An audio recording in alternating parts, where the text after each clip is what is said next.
Nick Crowley at xQc.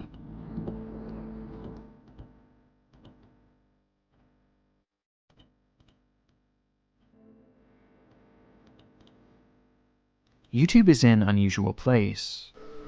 For the past 5 years, tracking down its most disturbed and mysterious content has become an obsession for me. That search has led me down rabbit holes and into pockets of the internet that, for better or worse, and usually for worse if I'm being honest, have left a permanent impact on me. But recently, I was asked if any one case stood out above the rest. What was the quote-unquote best of the worst? And I was surprised at how easily an answer came to me. It was a story that started in Fiji, in the back seat of a taxi cab. Inside, a woman grabs her seatbelt from the top left corner of her seat and pulls down, waiting to hear a click. But as she does so, her hand brushes against a familiar feeling object. It was a cell phone, presumably left by the rider before her.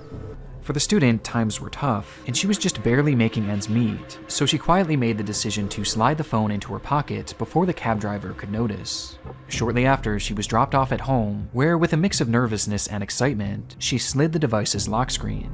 To her surprise, it was unlocked, and without hesitation she began to comb through its contents, leading her first to the phone's camera roll, where she found what looked to be a peaceful video of the ocean, eagerly pressing play to see what secrets the clip might hold. Over the course of the next 10 minutes and 26 seconds, she would witness perhaps the most gruesome video she had ever laid eyes on, the images burning into her mind frame by frame, never to be forgotten. The following day, she would upload the same video to YouTube, marking the start of an internet mystery whose trail was as vast as the ocean itself, and whose contents immediately made it one of the most mysterious videos to ever appear on YouTube. Before we dive deeper into this rabbit hole, I want to first thank today's sponsor. The video went live on August 17th, 2014 on an unknown channel called Common King Cebu. It opens with a shot of the ocean, filmed with what appears to be the grainy camera of an old cell phone.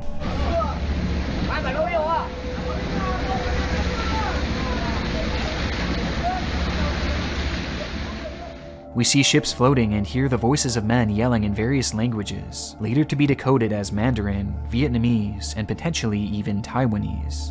And while translating their words is difficult, their sentiment is easy to understand. Something had grabbed the men's attention. Something in the water.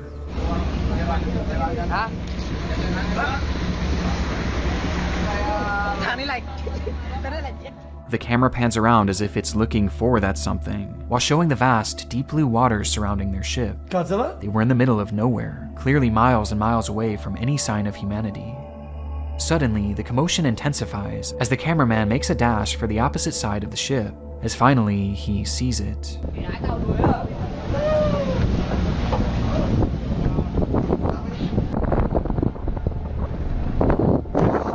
How are you?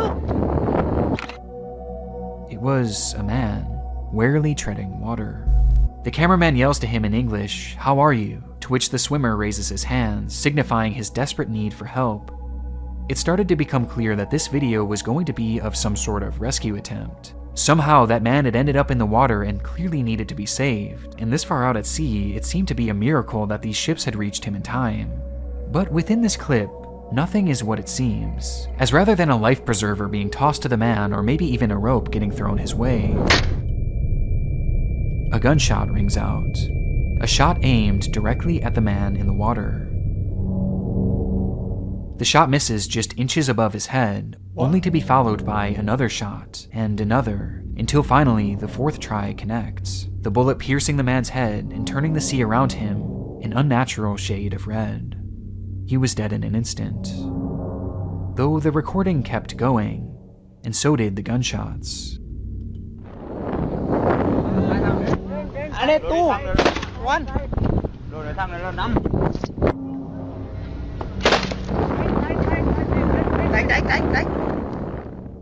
The camera pans across the waves, now revealing two more men in the water, clinging to what appears to be the wreckage of their boat, a boat that somehow had been destroyed. And before long, one of them was struck too, leaving the other man hanging onto the debris as he silently watches his friend's body float lifelessly past him. He held on for nearly 4 minutes, not saying a word, not fighting back, just holding on, until finally, he too was executed. Understandably, the ordeal proved too much for the cameraman to handle, as at this point he just couldn't control an outburst. But not in any... Oh, well, let me guess. This boat is like a boat holding cargo, and they're being defended by like the Coast Guard or whatever. That's why there was like a military ship, and these were the pirates or whatever. Sort of emotional way that one might expect, as instead...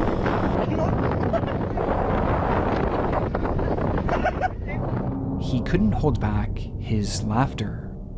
Even as a fourth swimmer was found and also executed, the laughs and the cheers from the people on board just kept on coming. Hello. Hi. There was no sign of remorse for the killings, only celebration. And at the end of the video, the crew even posed for photos.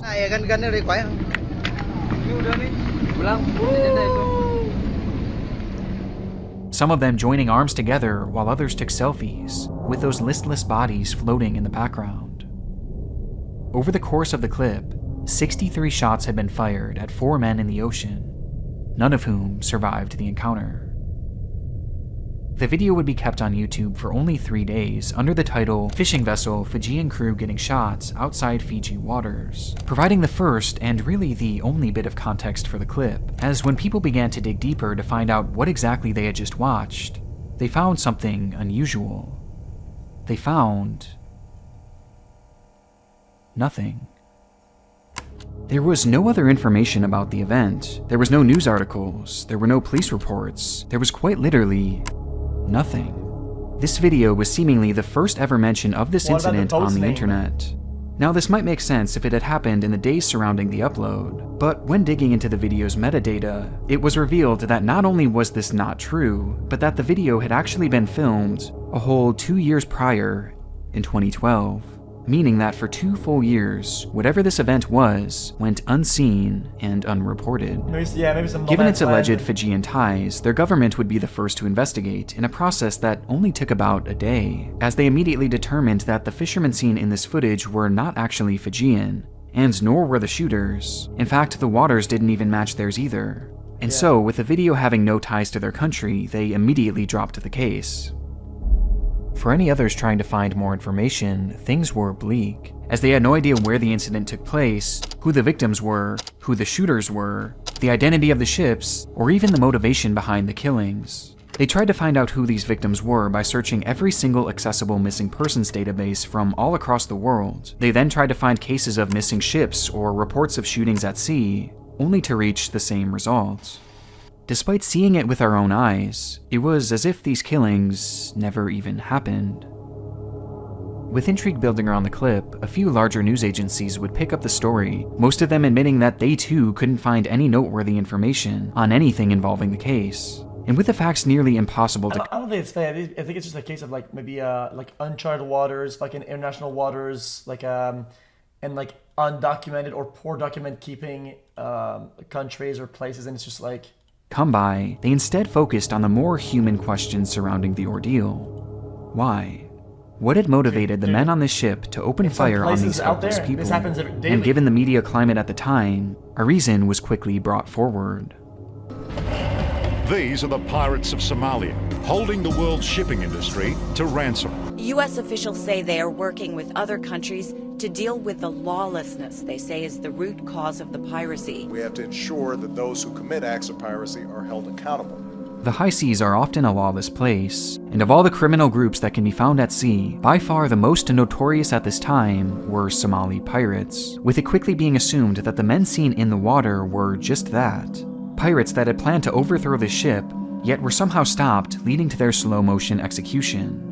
This honestly explains a lot, like why the crime was never reported and why the crew seemed to be celebrating their killing, as after all, this would mean that they had just survived a pirate attack from a group that likely would have done much worse to them. Because of these reports, the discourse surrounding the footage quickly went from shock to, in many instances, support, with one user writing, "Kill those fucking pirates. They would not hesitate to kill you if they had the chance. How does it feel, you fucking scums?" And while not everyone held such strong emotions, for most it was settled. This was a case of self-defense, albeit a heartless one. Though as the clip began to slip from the headlines, questions began to arise that for a select few weren't so easy to ignore. For starters, in the footage we see 4 large boats in the area, which would make one wonder why such a small pirate group would choose to attack a ship that had reinforcements literally right next to it. It's how it's been in It almost Somalia, seemed though. like a suicide mission. And on top of this, through the debris you can clearly see that the boat was wooden, with it later being identified as a dhow, a slow-moving fishing vessel almost exclusively used in Arab countries. Given its speed and fragile wooden structure, this would likely be the last choice for many pirates. So not only did this not make sense from an attack standpoint, but the country of origin of this boat seemingly didn't match either. And to make this even stranger, the boat clearly had a flag attached to it, and though it couldn't be definitively identified, flying the flag of a country is almost unheard of for Somali pirates. It's safe to say that the pirate theory wasn't as concrete as many had assumed, and this only becomes— Hold on. Pirate is one word, but there's also different type of piracy. In Somalia, there's not only hijackings and whatever. People go there and fish illegally as well. I think that's also piracy or whatever. I don't know whatever it's called, but I think in that zone, people do go to fish when they shouldn't be. No, isn't that? Because I'm telling you, when it doesn't we watch a documentary about it. Okay, never mind. Poaching, never mind. Is more evident the further we dig into the video, with one of the most glaring discrepancies being the demeanor of the crew.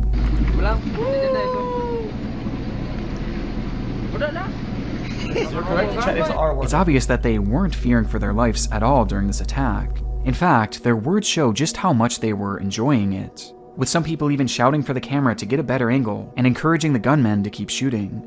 And perhaps even more importantly, at no point do we see any weapons or any form of retaliation from the men floating in the water. It didn't look or sound like a fight. It appears more as a straight-up attack. And most chillingly of all, one of the swimmers can faintly be heard yelling, "No Somali, no pirate." Really? Jesus. Despite these glaring gaps, years would pass following the video's upload, with little in the way of new reported information. However, there were a select few who made it their mission to uncover the truth behind the footage, one sliver at a time. Most notably, a private investigator named Karsten van Hoeslen picked up the case and documented his journey on a show called Lawless Oceans. He started his investigation by pinpointing the ships seen in the footage, identifying them as the Chun-Yi 217, the Chun-Yi 628, the Lao Yuan U-99, and finally, the Pingshin 101, the boat that pulled the trigger. These ships were all tuna longliners operating out of Taiwan, where fishing is one of their economy's biggest industries. But what makes Taiwanese fishing so unique is that their ships operate almost exclusively in international waters, where unlawful activity runs rampant. This includes illegal fishing, long work hours for employees, abuse, and in some cases, even murder. As on the high seas, far away from the watchful eyes of the law, you can get away with almost anything, which explains why this crime had gone undetected for so long. And with the Pingshin 101 being the unquestioned killer, that's where the investigation would quickly be focused.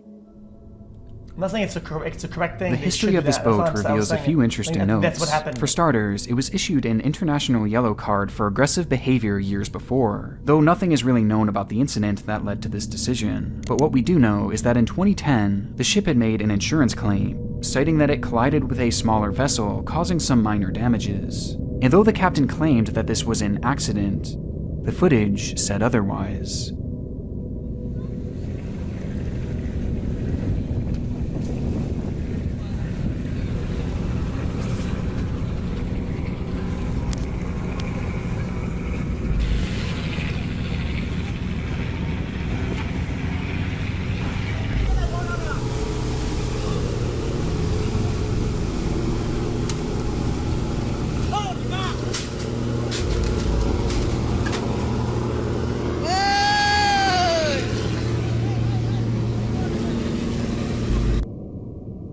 Somehow, this exact same incident just so happened to be captured by a man sailing aboard the Pingshin 101. The footage shows the longliner aggressively pursuing a smaller fishing boat, while the crew aboard laughs and cheers on, just as they did in the other video. Yeah. Only this time, they aren't the only aggressors, as we can see 3 other ships joining in as well. the exact same 3 ships shown in that original That's video. insane, dude. Eventually, the Pingshin rams the vessel, causing it to break down before the video ends abruptly. It's unknown what happened to the ship from here, however, many have posited that its crew was met with the same fate as the other victims of the Pingshin 101. Much like the sea slaughter video, it's unknown why the ship was even attacked to begin with. This clearly wasn't a Somali boat, and again, at no point did we see any sort of weapon or any sort of combativeness coming from that ship. It seemed to be simply another fishing vessel. But what else is so intriguing about this video is that the fleet of ships were equally as involved, actively working to corral and trap the boat. And given their proximity to the murdered swimmers in the first video, perhaps they were all involved in that slaying too. Almost as if these ships were part of a gang, with the Pingshin 101 as its leader. With all these discoveries, finding this ship was going to be the key to the investigation, as having documented its aggressive history, finding it became everything for investigators. But whereas the search for information had thus far been difficult, the search for the Pingshin 101 was impossible. In July of 2014, a cargo ship sailing in the Indian Ocean named the Sam Tiger received an SOS call from a nearby ship. When they arrived on the scene, they saw the Pingshin 101 on fire and sinking alone in the ocean. Upon the crew's rescue, it was stated that there had been some sort of explosion on board and that the engine room had been completely flooded, causing the ship to go down, leaving it burned to a crisp at the bottom of the ocean. Just months before the video would be exposed to the public. The attackers got clapped? The ship and all of the evidence that it might hold were gone, and gone under suspicious circumstances as well. Allegedly, when asked about what happened that night, fishermen on board gave varying testimonies that didn't seem to line up, with no one being able to offer any sort of cause for the explosion, and some stating that they didn't even hear an explosion as well. With the story of the flooded engine room seeming off too, considering that it had a watertight door that could have easily been closed, thus stopping the sinking. Today, multiple ships... Yeah, I'm guessing that they did that often. I'm gonna take a wild guess. Allegedly, they did that often, and then they filmed it, probably didn't want to post it, whatever, and then the recording got leaked, and then things escalated, and then they actually took care of it, whatever, and then they were getting heat for it, and then they removed evidence. Experts who have reviewed the case believe that the ship was sunk intentionally, but whether this was for insurance purposes or to conceal some sort of evidence is unknown, but the timing of it all might hint at the latter. As crushing as this was for the investigation, there still was hope, as even though the ship was no longer around, the crew certainly was. Their identities were found after a few had posted images of themselves onto Facebook aboard the Pingshin 101. And after reaching out to many of these crew members, the investigator Karsten van Hoslin found a few who were actually willing to speak with him. And so, individually, they would be asked about the murders at sea, and one by one, they began to recount their experiences. Only, as they began to talk, there was something strange about their story, something that didn't match the video at all. It was the time of day, with each of the men noting that the killings had taken place at nighttime, and that it was completely dark out when the shootings occurred. This made no sense to the investigator until he realized something. The story that they were sharing was not the one portrayed in this video, that's what I thought. And instead, it was an entirely different killing, and one that was far, far more gruesome.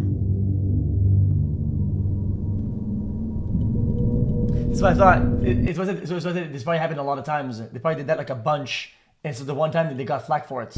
It happened that very same year, in 2012, not even a week before the events seen in the video. With this incident, no cameras were rolling. Instead, the story only lives through the accounts of the deckhands who watched it all transpire. In was the dead of night, as the Pingshin 101 floated across the waters of the Indian Ocean, accompanied by 3 other ships in its group. Holy. As the sailors finally settled in for a precious few hours of sleep, the quiet of the night was shattered by the captain yelling across the intercom. There was a ship approaching on the horizon, and according to the captain, that ship was carrying pirates. The men knew what this meant as they scrambled to get dressed and headed to the deck, where the group of 4 boats had already begun their offensive measures. Yet, as they watched on, they saw that the ship was silent. It wasn't provoking in any way, and rather was minding its own business, appearing to be on none other than a standard fishing expedition. On its dimly lit deck, a group of men could be seen standing watch, and none of them were armed. Then, noticing that they were in danger, the ship attempted to turn and flee, but it was too late. They had already been labeled a threat by merely being in this fleet's eyeline. Quickly, the Pingshin 101 caught up with the vessel and struck its side, causing the boat to split in half and throwing its occupants into the dark waters. Jesus. The light on board flickered, then shut off, covering the wreckage in a blanket of black, leaving nothing but the sound of splashing, yelling, and the faint putter. Yeah, I of wasn't their joking about the engines. PvP. It wasn't like a light joke. It's kind of That like, that's why I is, can explain it. until the water turns bright. As a powerful spotlight on board the Pingshin beams into the sea, illuminating one swimmer struggling in the water. The captain calls over his armed security guard and gives the order to open fire. The guard looks back nervously, explaining that he would need to contact his officers at home and get approval to shoot this man, given that the swimmer was not fighting back and had not acted aggressively in the first place. However, to the captain, this didn't matter, and he insisted that the guard open fire anyway.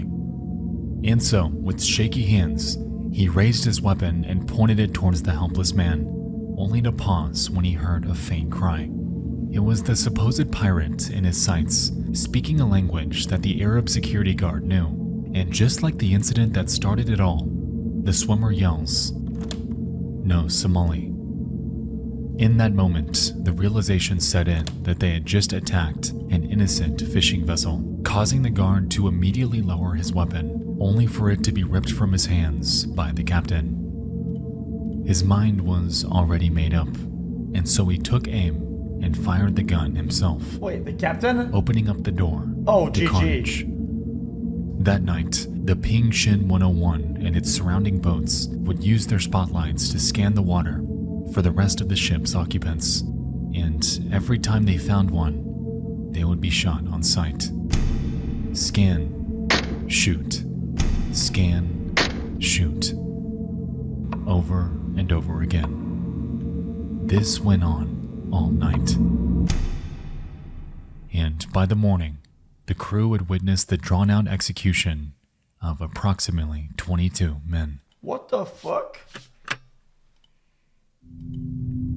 The stories from these crew members added a whole new layer to this Yeah, case. but why are they celebrating then? These ships were targeting innocent fishing boats and slaughtering people at sea for essentially no reason at all. Oh, maybe the crewmen were in agreement with the captain, but the guardmen weren't, especially since it was against the rules or whatever. And somehow, all of this information had never once reached the public and only came to light as a result of a single YouTube video. And the discoveries didn't stop there. As investigators were combing through the net for details on the Pingshin, they found Nothing. another video. What the fuck? A video depicting the very same slaughter as that original incident. Only this recording was taken from one of the nearby ships.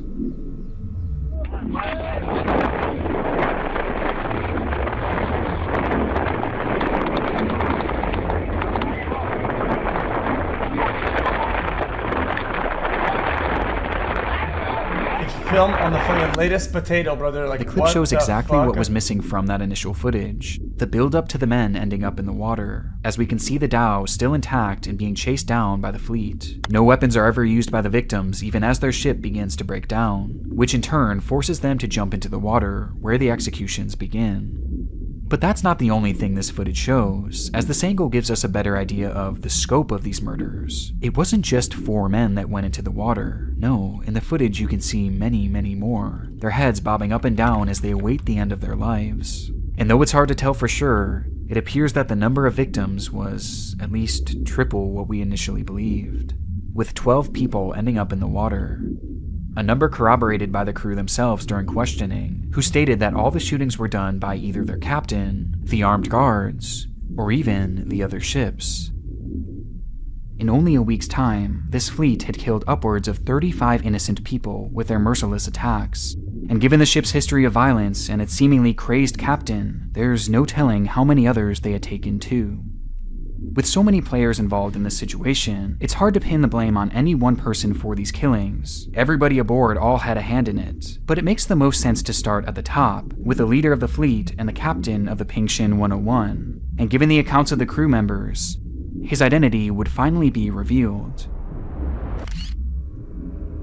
His name is Captain Wang Feng Yu, or as he was more commonly called on the high seas, Captain Hoodlum.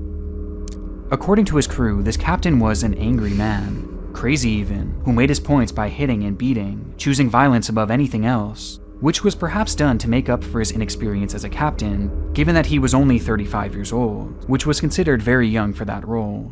The revelation of his identity led to him being tracked down and questioned for his crimes, to which he gave a reason for each and every attack, proclaiming that these ships were pirates and that they were threatening him, even stating that one of the men had tried to board their ship on the day of that infamous slaughter. But upon further questioning, his defense fell apart. His actions were impossible to defend, and whether he even knew it or not, he was responsible for the deaths of countless innocent men, including many by his own hand. As a result, Wang Feng Yu was put on trial for his crimes committed in international waters, which is considered extremely rare for cases like this. Ram the ship, break it in half, and they're trying to board my ship, brother. With the Taiwanese government charging him for the 4 murders shown in the video, as these were the only ones that they could verify, due to the other story having literally no record of having even happened. Yu was sentenced to 26 years in prison, which after an appeal would be reduced to just 13. What? Of all the other ships and men involved, no others would be charged along with him, making this the only form of justice to come from the deaths of all these men, supposedly mistaken for pirates.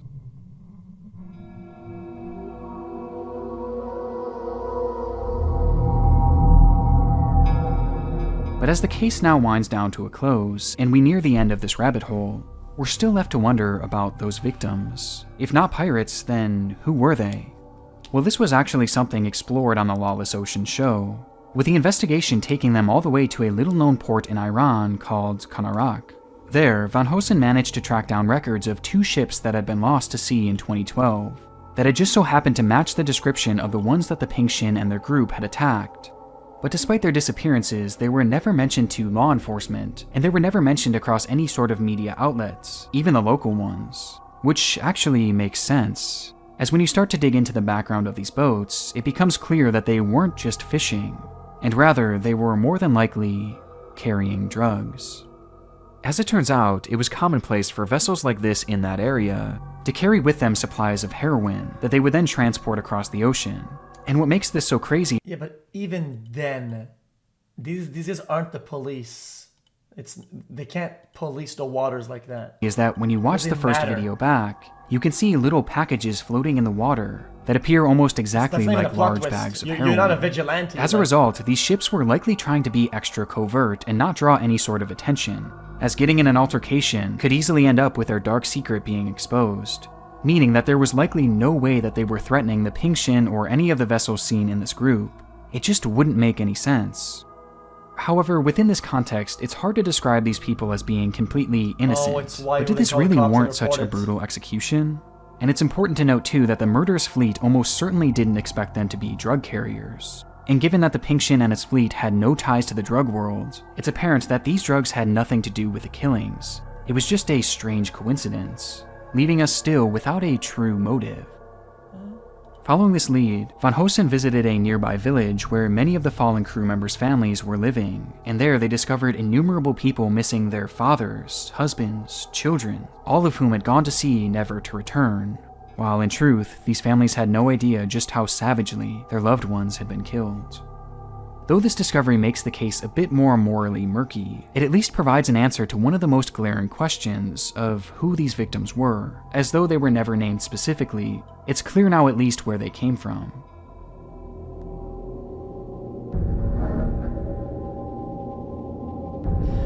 The only 2 boats, both being coincidences that they're both drug. The rabbit hole this video carries with it is almost unimaginable. Imagine if we had just accepted the theory that this was an isolated pirate attack. We would never have known the true story behind this fleet. But out of all ships that they saw, the 2 they saw and the 2 that they shot at were both coincidentally drug related. We're missing something here. The true number of their victims. And justice would have never been served, even if said justice wasn't as satisfying as many had hoped. But of all the twists and turns of this case, there was somehow one more that remained. As oddly enough, the entire story of this video making its way onto YouTube didn't exactly happen as it was first described. I fucking knew it. We started this case with the story of the video's uploader discovering the clip on a cell phone found in a taxicab in Fiji. But she would actually later go on to retract this claim once investigators questioned her further. Instead, she had stated that she had been sent the footage by someone else and felt compelled to share it with the world, to warn others of what was really happening out there on the high seas. She even claimed that she knew it would be potentially dangerous posting this video, not only for her, but for the anonymous person she sent it to. And so, she made up the story to essentially absolve them from any involvement. This means that the clip wasn't found on the cell phone of whoever had recorded it, and instead, it had been circulating. What makes this even more fascinating is that this allowed investigators to track down where the video actually came from, or at least how it had gotten to the island of Fiji, and how it had gotten to this phone in particular. And when doing so, all roads led them to a man who had been an avid collector, and possibly distributor, of so-called snuff films. Brother?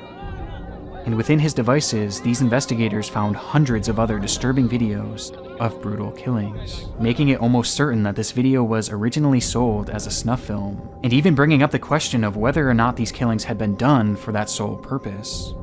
This actually lines up quite well with how the men were acting in the video, gloating for the camera and directing the cameraman on where to go, yelling at him to film it all. And given that we don't really have a solid motive for this event, perhaps it was done for this video specifically, as after all, these workers at sea are notoriously underpaid, and so a video like this would be worth much more than anyone on board was used to making.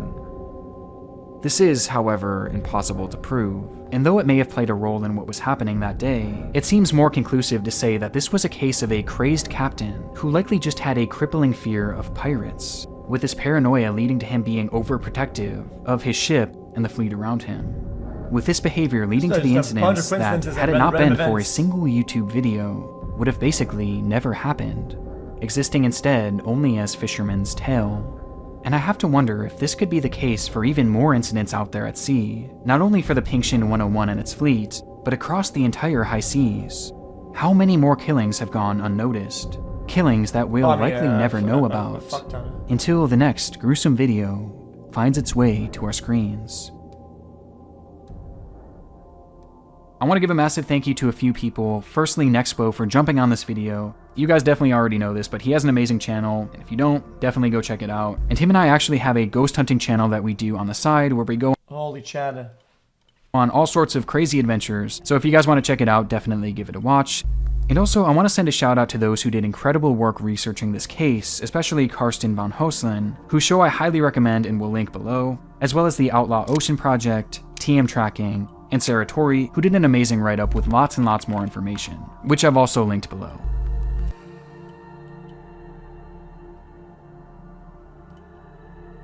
Okay, here it comes. Yo, this is X on the beat, yo. Okay. You heard my voice as well. That is. Anyone knows that boy? I don't know, he's just so soy. Anyone knows that boy? I don't know, he's just so soy. Okay, that was pretty good.